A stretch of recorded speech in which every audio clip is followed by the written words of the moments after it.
សួស្តីបងប្អូនទាំងអស់គ្នាថ្ងៃនេះមកជួបខ្ញុំជាមួយនឹងវីដេអូថ្មីមួយទៀតហើយបងប្អូនហើយសម្រាប់ថ្ងៃនេះគឺនាំបងប្អូនទៅមើលដើមព្រីងខ្ញុំទៀតហើយបងប្អូនព្រោះថាដោយសារតែនៅផ្ទះឥឡូវហ្នឹងគឺអត់មានអីទេក្រៅពីព្រីងដោយសារមានតែព្រីងទេដែលវាផ្លែអញ្ចឹងណាឥឡូវថ្ងៃហ្នឹងគឺខ្ញុំនាំបងប្អូនមកមើលដោយសារមកអាប់ដេតអញ្ចឹងណាកាលមុនគឺខ្ញុំធ្លាប់ថតម្ដងហើយបងប្អូនដោយសារតព្រីងវាទៅតែក្តាប់ឯងបងប្អូនក្តាប់ព្រីងទូចប្រហែលជាចង់ចកអីអញ្ចឹងណាបងប្អូនតែដល់ពេលឥឡូវគឺព្រីងចាប់ផ្ដើមបានលូតលាស់បានធំតិចឯងបងប្អូនហើយនៅចកោមខ្លះហ្នឹងគឺវាចាប់ផ្ដើមចេញក្រហមអញ្ចឹងណារបៀបដូចថាវាចាស់ហ៎បងប្អូនអញ្ចឹងគឺវាចេញក្រហមបានរបៀបដូចថាចេញក្រហមបានខ្លះអាហ្នឹងប្រហែលជាអត់ដឹងមិនតែបងប្អូនគឺក្នុងចកោមវាហ្នឹងគឺវាមិនមែនក្រហមទាំងអស់ទេខ្ញុំពេលខ្លះខ្ញុំរៀងឆ្ងល់ដែរបងប្អូនថៃបានវាអញ្ចឹងនេះរបៀបដូចថាវាក្រហមក្នុងមួយចកោមហ្នឹងគឺវាចាប់ផ្ដើមចាស់ក្រហមមួយផ្លែពីរផ្លែអញ្ចឹងណាហើយសម្រាប់នៅក្នុងចកោមនេះគឺវាក្រហមពីរផ្លែបងប្អូននេះហើយធំណាបងប្អូនធំឡើងធំជាងមេដៃខ្ញុំទៀតបងប្អូនមិនមែនទូចទេណា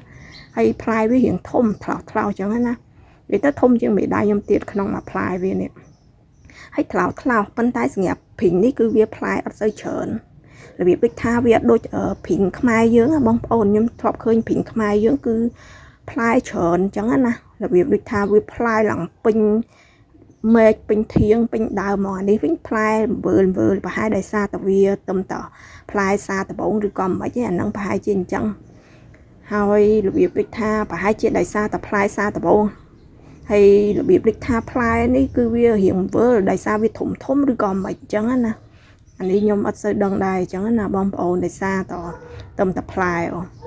ហើយឆ្ងល់ត្រង់ថាអត់ដូចព្រីងយើងបើព្រីងយើងវិញគឺវាក្រហមវាទុំគឺវាទុំចកោមអញ្ចឹងណារបៀបដូចថាក្នុងមួយចកោមវាចាប់ដើមចាស់ទុំទាំងអស់អញ្ចឹងទៅណាដល់ពេលអានេះដូចមានអាផ្លែខ្លះវាក្រហមតែឯងអញ្ចឹងទៅក្នុងមួយចកោមក្រហមចាប់ដើមចាស់ក្រហមតែវាអញ្ចឹងណាដល់ពេលវាខ្មៅអីអានេះប្រហែលជាវាខ្មៅមុនគេវាទុំមុនគេអាចនឹងឈូសមុនគេអញ្ចឹងណាដល់ពេលអញ្ចឹងវារៀងប្លែកវាដូចព្រីងយើងមកព្រីងយើងគឺវាខ្មៅគឺខ្មៅទាំងចកោមដល់ពេលវាទុំខ្មៅគឺខ្មៅទាំងមួយចកោមមើលទៅល្អមើលអញ្ចឹងណាអានេះខ្ញុំធ្លាប់ឃើញដើមព្រីងនៅតាមខេត្តអីអញ្ចឹងណាបងប្អូនហើយអានេះវិញគឺអត់ដូចគ្នាទេឆ្ងល់ដែរដល់ពេលអញ្ចឹងបងប្អូនហើយឥឡូវនេះគឺព្រីងនេះគឺចាប់ផ្ដើមលូតលាស់នេះបងប្អូននេះល្អណាមើលទៅនេះនិយាយទៅគឺល្អហ្មងណាហើយអានេះយើងដាំខ្លួនឯងធម្មជាតិអញ្ចឹងណាបងប្អូនអញ្ចឹងគឺយើងដាំធម្មជាតិអញ្ចឹងប្រហែលជារសជាតិវាឆ្ងាញ់ហើយអានេះគឺមេឃភ្លៀងហើយបងប្អូននិយាយទៅគឺមេឃភ្លៀង